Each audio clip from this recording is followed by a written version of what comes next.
இயேசு கிறிஸ்துவின் நாமத்தினாலே நாம் மீண்டும் சத்திய நேர நிகழ்ச்சியிலே உங்களை பார்ப்பதிலே மிகுந்த மகிழ்ச்சி அடைகிறோம். நாம் எபிரேய நிருபத்தை பார்த்து முடித்தோம் போன வாரத்திலே. தொடர்ந்து இந்த எபிரேய நிருபத்தை இன்னொரு வியூவிலே படிக்கலாம் என்று நான் சொல்லியிருந்தேன். அதற்கு ஆதாரமாக 2 வசனங்களை நான் வாசிக்க விரும்புகிறேன். என்னோடு நீங்கள் திருப்பிக் கொள்ளுங்கள். 2 பேதுரு 1 அதிகாரம் முதல் 3 வசனங்களை பார்ப்போம் என்றால், நம்முடைய தேவனும் இரட்சகருமாய் இருக்கிற இயேசு கிறிஸ்துவனுடைய நீதியால் எங்களைப் போல அருமையான விசுவாசத்தை பெற்றவர்களுக்கு இயேசு கிறிஸ்துவின் ஊழியக்காரனும் அப்போஸ்தலனும் ஆகிய சீமோன் பேதுரு எழுதுகிறதாவது, தேவனையும் நம்முடைய கர்த்தராகிய இயேசுவையும் அறிகிற அறிவினாலே உங்களுக்கு கிருபையும் சமாதானமும் பெருக கடவது. தம்முடைய மகிமையினாலும் காருண்யத்தினாலும் நம்மை அழைத்தவரை அறிகிற அறிவினாலே ஜீவனுக்கும் தேவ பக்திக்கு வேண்டிய யாவற்றையும் அவருடைய திவ்ய வல்லமையானது நமக்கு தந்தருளுமின்றி இச்சையினாலே உலகத்துக்கு உண்டான கேட்டுக்கு தப்பி திவ்ய சுபாவத்துக்கு பங்குள்ளவர்களாகும் பொருட்டு மகா மேன்மையும் அருமையுமான வாக்கு தத்தங்களும் அவைகளினாலே நமக்கு அளிக்கப்பட்டிருக்கிறது. இங்கே பார்க்கிறோம், தேவனையும் நம்முடைய கர்த்தராகிய இயேசுவை அறிகிற அறிவினாலே கிருபையும் சமாதானமும் பெருக கடவது. தம்முடைய மகிமையினாலும் காருண்யத்தினாலும் நம்மை அழைத்தவரை அறிகிற அறிவினாலே, அவரை அறிகிற அறிவினாலே ஜீவனுக்கும் அந்த உலக வாழ்க்கைக்கும் தேவ பக்திக்கும் வேண்டிய யாவற்றையும், ஸோ இந்த உலகத்தில் நம்ம வாழ்கிற எல்லாவற்றிலும் எப்படி கிடைக்குது அப்படின்னா, ஆண்டவர் அறிகிற அறிவு நமக்குள்ளே டெவலப் ஆகும்போது நமக்கு அது போதுமானதாக இருக்குது. அதே போல் நாம் ஏற்கனவே படித்தபடி யோவான் 15 அதிகாரம் 17 அதிகாரம் முதல் 3 வசனங்கள் எல்லாரும் திருப்பிக் கொள்வோம். இயேசு கிறிஸ்துவனுடைய பிரதான ஆசாரியர் ஜெபம், அதிலே ஆண்டவர் ரொம்ப அழகாக அவர் ஜெபிக்கிறார். அதை ஆரம்பிக்கும் போது எப்படி ஆரம்பிக்கிறதுன்னு பாருங்கள். 3ஆம் வசனத்திலே அவர் என்ன சொல்லுகிறார்? ஒன்றான மெய் தேவனாகிய உம்மையும் நீர் அனுப்பினவராகிய இயேசு கிறிஸ்துவையும் அறிவதே நித்திய ஜீவன். அப்போ ஆண்டவரை அறிகிற அறிவு நம்முடைய வாழ்க்கையிலே தேவ பக்தி மாத்திரமல்ல, ஜீவனுக்கு மாத்திரமல்ல, நித்திய ஜீவனுக்கும் அது நம்மளை கொண்டு சேர்க்கிறது. ஸோ தேவனை குறித்ததான ஒரு அறிவு நம்முடைய வாழ்க்கையை அடியோடு மாற்றுகிறது. இன்றைக்கு மாற்றுகிறது உங்களை. பிரியமானவர்களே, இந்த எபிரேய நிருபத்தை படிக்கும்போது ஒரு நாளிலே நான் என்ன கண்டுபிடித்தேன் என்றால், அநேக கேரக்டர் ஆஃப் காட், கிட்டத்தட்ட ஒரு 14-15 கேரக்டரை நான் அதில் பார்த்தேன். எனக்கு ஆச்சரியமாக இருந்தது. அது ஒன்றையாக தியானிக்கும் போது நம்முடைய வாழ்க்கையில் ஒரு பெரிய மாற்றம் வந்தது. நீங்கள் பார்ப்பீர்கள் என்றால், முதலாவது நீங்கள் பார்க்கலாம், அந்த எபிரேய நிருபத்தை படிக்கும்போது 1ஆம் அதிகாரத்தை திருப்பி வைத்துக் கொள்ளுங்கள். ஆண்டவரை பற்றி அங்கே சொல்லப்பட்ட சில காரியங்கள். ஸோ 1ஆம் அதிகாரம் 1ஆம் வசனம், 10ஆம் வசனம், 11ஆம் வசனத்தெல்லாம் பார்த்தீங்கன்னா ஆதியிலேன்னு இருக்கும். நீரோ நிலைத்திருப்பீர், அதேமாதிரி பூர்வ காலம். அப்போ என்னென்னா, நம்முடைய ஆண்டவர் இட்டர்னல் காட் மாத்திரமல்ல, அவர் ஆதியிலே இருக்கிறார். இந்த அறிவு நமக்கு நல்லா இருக்கணும். ஸோ அந்த ஆதியிலே இருந்த தேவனுங்கிறத மாறாத ஒரு காரியம் நம்ம மைண்டில் இருக்கணும். இதை மைண்டில் வச்சு அவர் சொல்லுகிற ஒரு காரியம், எபிரேயர் 1ஆம் அதிகாரம் 11ஆவது வசனம், அவைகள் அழிந்து போம், நீரோ நிலைத்திருப்பீர். 12ஆம் வசனம் மத்தியில் இருக்கு, நீரோ மாறாதவராயிருக்கிறீர்.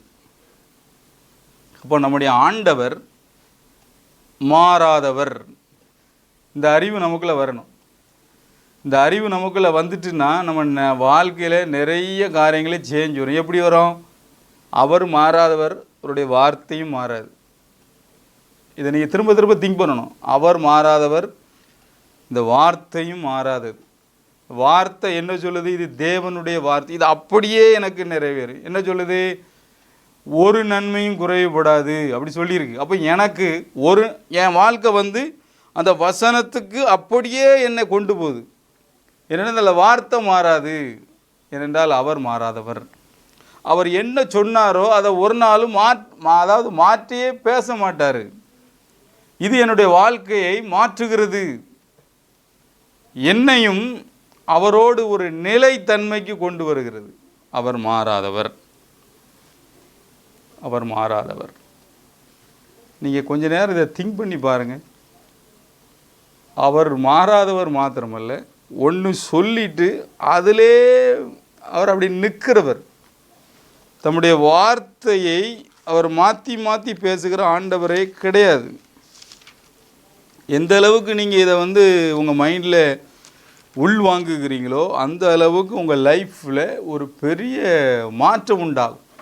ஏனென்றால் தேவனை குறித்த அறிவு தான் நம்மளை தேவ பக்திக்கு நேராக அது நடத்துகிறது. சங்கீதம் 89:34 ஒரு சங்கீதத்தை நம்ம படிக்கும்போது நமக்கு ஒரு நல்ல கிளாரிட்டி கிடைக்கும். சங்கீதம் 89:34 என் உடன்படிக்கையை மீறாமலும் என் உதடுகள் விளம்பினதை மாற்றாமலும் இருப்பேன். ஆண்டவருடைய வார்த்தை. என் வார்த்தையை நான் ஒரு நாளும் மீற மாட்டேன்னு ஆண்டவர் சொல்கிறார். அதனால் நீங்கள் தைரியமாக வேதத்தை வாசிக்கும் போதெல்லாம் இது எனக்குரியது, இது எனக்குரியது, நன்மையும் கிருபையும் என்னை தொடரும், தழும்புகளால் குணமானீர்கள், அது எனக்குரியது, உங்கள் குறைவையெல்லாம் கிறிஸ்து இயேசுவுக்குள் நிறைவாக்குவார் மகிமையில், அது எனக்குரியது, அவர் என்னுடைய நோய்களெல்லாம் ஏற்றுக்கொண்டு என்னுடைய துக்கங்களெல்லாம் சுமந்து கொண்டார், அது எனக்குரியது. ஏனென்றால் அந்த வார்த்தை மாறாதது, ஏனெனில் அவர் மாறாதவர். இந்த அறிவு நமக்குள்ளே வர வேண்டும். இன்னொரு கேரக்டர் நீங்கள் பார்த்தீங்கன்னா 2ஆம் அதிகாரம் 11வது வசனத்தை படிக்கும்போது 2:11 2ஆம் அதிகாரம் 11 எப்படி எனில் பரிசுத்தம் செய்கிறவரும். ஸோ அடுத்தது ஆண்டவரை பற்றி ஒரு வார்த்தை என்னங்கன்னா பரிசுத்தம் செய்கிறவர். நம்முடைய ஆண்டவர் யார் அப்படின்னா நம்முடைய எல்லா அசுத்தங்களையும் நீக்கி நம்மளை பரிசுத்தம் செய்கிறவர். நம்முடைய ஆண்டவர் பரிசுத்தமானவர் மாத்திரமல்ல, நம்மை பரிசுத்தப்படுத்துகிறதுக்காகவே நம்மளை மீட்பதற்காகவே சொந்த குமாரனை இந்த பூமிக்கு அனுப்பினார். அனுப்பினது மாத்திரமல்ல, பாவத்திலிருந்து மாத்திரமல்ல, பாவத்தின் தண்டனையை மாத்திரம் அவர் நிறைவேற்றவில்லை, பாவத்தின் வல்லமையிலிருந்து நம்மளை விடுவித்தார் சிலுவையிலே. நீங்கள் பார்த்தீங்கன்னா அவராலே நமக்கு பாவத்திலிருந்து ஒரு மெய்யான விடுதலையை தரக்கூடிய அளவுக்கு நம்மளை பரிசுத்தப்படுத்தி இருக்கிறார். குமாரனின் சாயலுக்கு ஒப்பாய் நம்மளை மாற்றி வைத்திருக்கிறார். மறந்துடக்கூடாது, அவர் நம்மளை பரிசுத்தம் செய்கிறவர்.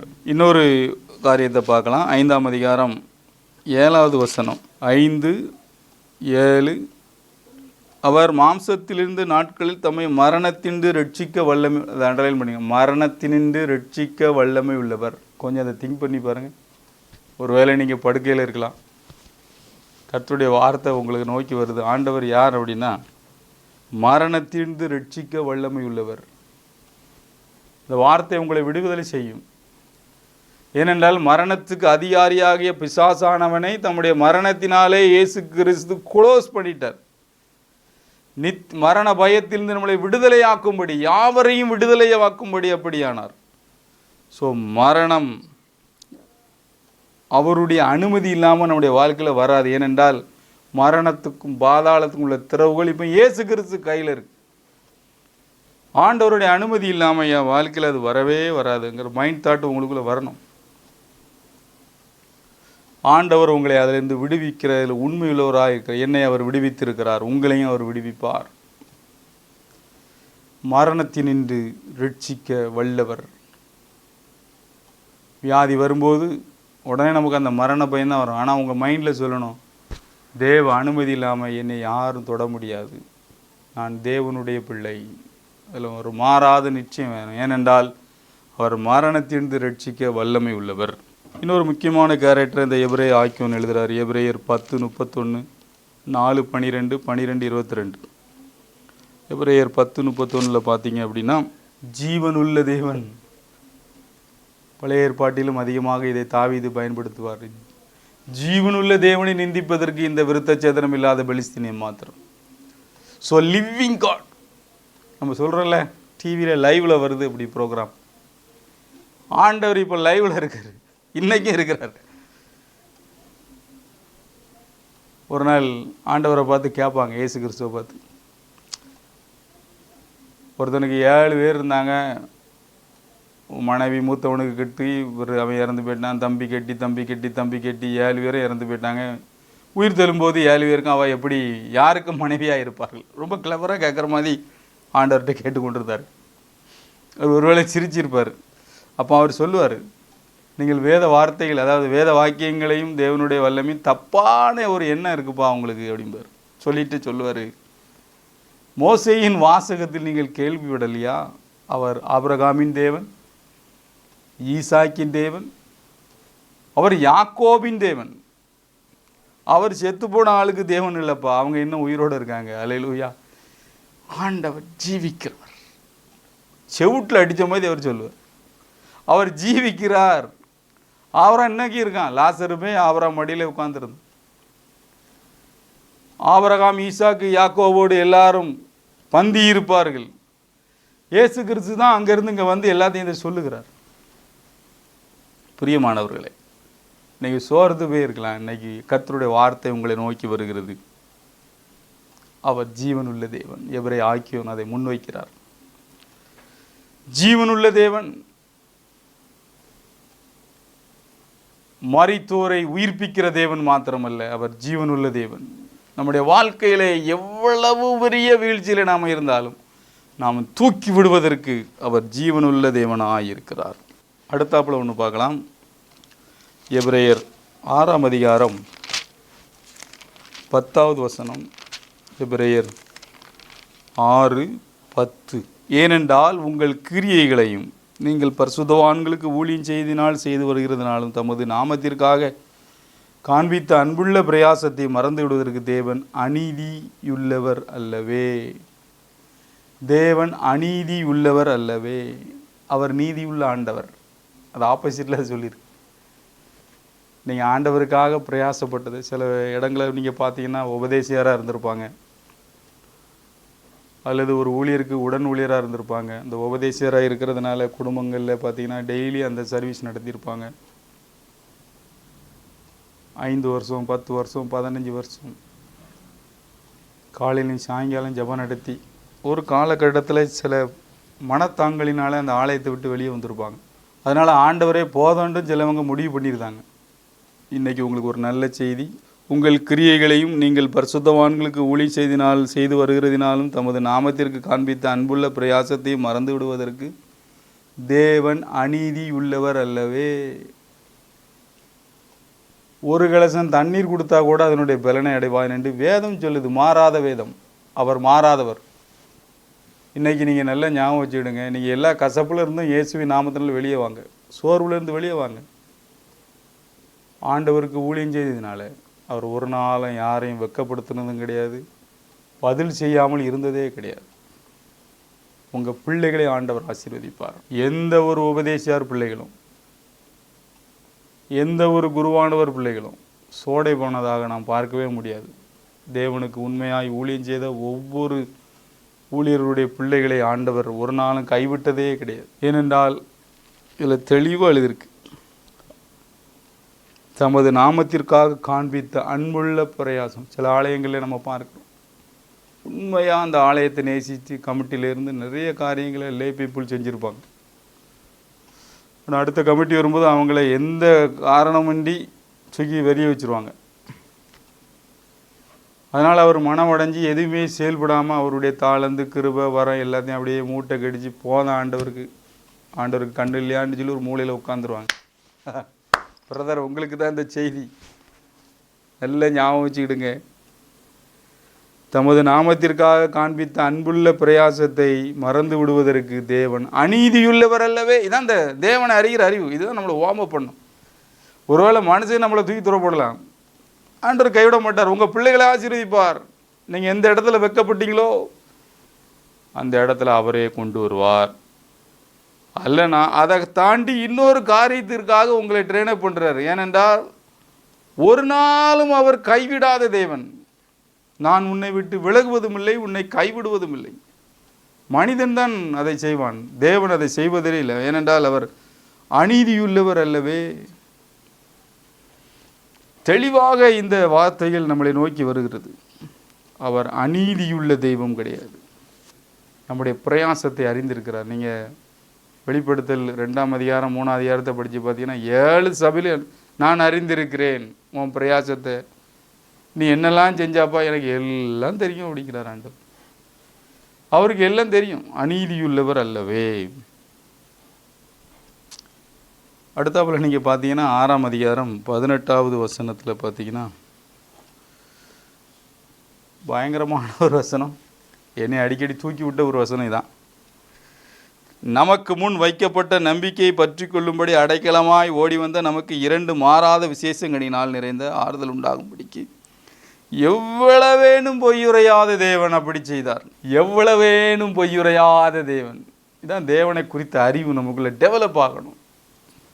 அந்த எவரை ஆக்கியோன்னு அழகாக எழுதுறாரு. நீர் மாறாதவர், நீர் பரிசுத்தம் செய்கிறவர், மரணத்திலிருந்து ரட்சிக்க வல்லமை உள்ளவர், நீர் ஜீவனுள்ள தேவன், நீர் நீதியுள்ள தெய்வம், நீர் அநீதியுள்ளவரே கிடையாது ஆண்டவரே.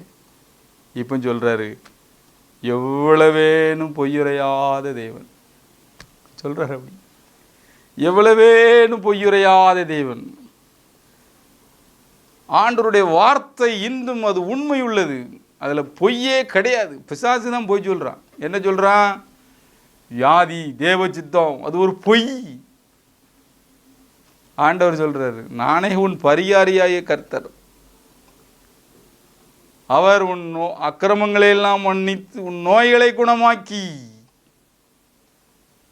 எவ்வளவேனும் பொய்யுரையாத தேவன், அவருடைய தழும்புகளால் குணமானீர்கள். பொய்யுரையாத தேவன், வார்த்தை உண்மை. நீங்க வார்த்தைக்கு தான் திரும்பணும். பொய்யுரையாத தேவன், என்னை வாழ வைக்கிற தெய்வம், இந்த பூமியிலே எனக்கு பூரண ஆயுசை கொடுக்கிற ஒரு தெய்வம், பலவீனங்களை நீக்குகிற ஒரு தெய்வம், பலவானாய் மாற்றுகிற தேவன். உங்கள் மைண்டு இன்னைக்கு நல்ல ரினுவல் ஆகட்டும். பிரியமானவர்களே, உங்கள் வாழ்க்கை மாற வேண்டும். ஆண்டவரை அறிகிற அறிவு வர வர வர உங்கள் முழு வாழ்க்கையும் சேஞ்ச் ஆயிரும். அவர் மாறாதவர், பரிசுத்தம் செய்கிறவர், மரணத்திலிருந்து ரட்சிக்க வல்லமை உள்ளவர், ஜீவனுள்ள தேவன், அவர் அநீதியே அவர்கிட்ட கிடையாது. எவ்வளவேனும் பொய்யுரையாத தேவன். அப்போ நீங்கள் பைபிளை 100% அப்படியே நம்பலாம். ஏனென்றால் இது ஆண்டவருடைய வார்த்தை, பொய்யுரையாத தேவன். இது ஒரு சத்தியம். இந்த சத்திய நேர நிகழ்ச்சியில் உங்களுக்கு சத்தியம்னா உண்மை, பொய்யுரையாத தேவனின் வார்த்தைகள் இது. இது அப்படியே நீங்கள் விசுவாசிக்கும் போது உங்கள் லைஃப்பில் ஒரு பெரிய மாற்றம் வரும். கேட்டவர்கள் விசுவாசம் இல்லாமல் கேட்டபடினாலே கேட்ட வசனம் அவர்களுக்குள்ளே பிரயோஜனப்படவில்லை. நீங்கள் ஒரு விசுவாசம் இன்னைக்கு வரணும். இந்த தேவன் எவ்வளவேனும் பொய்யுரையாத தேவன். அடுத்தாப்புல ஒரு வசனம் படிச்சிருவோம், 10ஆம் அதிகாரம். இது அதுக்கு ரிலேட்டடாக உள்ளது. 10:23. அல்லாமலும் நம்முடைய நம்பிக்கையை அறிக்கையிடுவதிலே அசைவில்லாமல் உறுதியாக இருக்க கடவோம். வாக்குத்தத்தம் பண்ணினவர் உண்மையுள்ளவர். எவ்வளவேனும் பொய்யுரையாத தேவன். அதுக்கு நேராக பார்த்தீங்கன்னா அதுக்கு ஈக்குவலாக சொல்லணும்னா அவர் உண்மையுள்ள தேவன். God is faithful. தேவன் உண்மையுள்ளவர். இந்த அதிகாரத்தில் நீங்கள் பார்த்தீங்கன்னா அவர் எவ்வளவு தூரம் அந்த விசுவாசத்தை அவர் கோட் பண்ணுறாருங்கிறத நம்ம அறிய முடியும். 19ஆம் வசனத்தில் பார்த்தீங்கன்னா, ஆகையால் சகோதரரே, நாம் பரிசுத்த ஸ்தலத்திலே பிரவேசிப்பதற்கு இயேசுவானவர் தமது மாம்சமாகிய திரையின் வழியாய் புதிதும் ஜீவனுமான மார்க்கத்தை நமக்கு உண்டு பண்ணியிருக்கிறார். அதனால் தைரியமாயிருங்க, துர்மனசாட்சி நீங்க உண்மையுள்ள இருதயத்தோடு விசுவாசத்தின் பூரண நிச்சயத்தோடு சேர கடவோம். ஏனென்றால் அவர் உண்மையுள்ளவர், அவர் செய்து முடித்திருக்கிறார். அது எனக்கானது, நமக்கானது. அழகாக போட்டிருக்கு, நமக்கு புதிது. அந்த கிருபையை நாம் பிடித்து கொள்ள கடவோம். அவர் உண்மையுள்ள தேவன். கொஞ்ச நேரம் இதை நீங்கள் திங்க் பண்ணாலே உங்கள் மைண்டு ஒரு வார்ம் அப் ஆயிரும், ஒரு ஃப்ரெஷ்னஸ் ஆயிரும். எவ்வளவேனும் பொய்யுரையாத தேவன், அவர் உண்மையுள்ளவர். என் வாழ்க்கையில் அதை அப்படியே செய்வார். சில நேரம் உங்களுக்கு பாவத்தில் அப்படியே சில பிரச்சனைகள் இருக்கும், பழைய பாவம் அது வரும். உண்மையிலே அவர் என்னை மன்னிச்சாரா? இன்னையிலேருந்து ஞாபகம் வச்சுக்கிடுங்க, உங்கள் பாவங்களை அவர் நினைப்பதே கிடையாது. இன்னும் உச்சகட்டத்தில் ஒரு வசனம் இருக்குது, நம்ம எல்லாருக்கும் தெரியும். 1 யோவான் 1:7-8-9. நம்முடைய பாவங்களை நாம் அறிக்கையிட்டால் நம்முடைய எல்லா பாவங்களையும் நீக்கி நம்மளை சுத்திகரிப்பதற்கு அவர் உண்மையும் நீதியும் உள்ளவர். அவர் சொன்னது தான், வார்த்தையில் சொல்லிட்டாரு, நான் உன் பாவங்களை நினைப்பதில்லை. அவர் உண்மையுள்ளவர். எவ்வளவேனும் பொய்யறையாத தேவன். நான் உன்னை விட்டு விலகுவதும் இல்லை, உன்னை கைவிடுவதும் இல்லை. அவர் உண்மையுள்ளவர். எவ்வளவேனும் பொய்யுரையாத தேவன். அவர் அநீதியுள்ள தெய்வமே கிடையாது. உங்க பார்வைக்கு தெரியும் சில நேரம், ஆனால் ஆண்டவர் ஒரு நாளும் அப்படி செய்கிற தேவனே கிடையாது. நீங்கள் இதை உங்கள் வாழ்க்கையில் தெரிய இந்த ஆண்டவரை குறித்த அறிவு உங்களை இந்த ஜீவனுக்கு ஏதுவாக மாத்திரமல்ல, தேவபக்திக்கு நேராக மாத்திரமல்ல, நம்மளை அப்படியே ஒரு நித்திய ஜீவனுக்குள்ளாக அது நடத்துகிறது. கிறிஸ்துவை போல நம்மளை மாற்றுகிறது. எவ்வளவேனும் பொய்யுரையாத தேவன், உண்மையுள்ள தேவன். மிக முக்கியமான ஒரு காரியம். பிரியமானவர்களே, நம்முடைய வாழ்க்கையில் இந்த மாதிரி நம்ம படித்தோன்னா, பைபிள்லாம் இப்படி படிக்கும்போது நம்ம ஒரு லைவில் ஆயிரும். அவர் எப்படி ஜீவனுள்ள தேவன், நம்மளும் ஒரு ஜீவனோடு எப்போதும் இருப்போம். 24 ஹவர்ஸ் இருப்போம். நம்மகிட்ட லைவ் இருக்கும். ஆவியானவருடைய ப்ரெசன்ஸை நம்ம 24 ஹவர்ஸ் உணர முடியும். இதை மறந்துடக்கூடாது. திரும்ப திரும்ப நீங்கள் உங்கள் மைண்டில் இதை கொண்டு வரணும். அப்படி கொண்டு வர உங்கள் லைஃபே டோட்டல் சேஞ்ச் ஆயிரும். இன்னும் நீங்கள் பார்த்தீங்கன்னா 11ஆம் அதிகாரம் 6வது வசனத்தை பார்த்தீங்கன்னா, 11வது அதிகாரம் 16வது வசனம், 11-16, எபிரேயர் 11-16. அதையல்ல, அதிலும் மேன்மையான பரமதேசத்தையே விரும்பினார்கள். ஆகையால் தேவன் அவர்களுடைய தேவன் எனப்பட வெட்கப்படுகிறது இல்லை.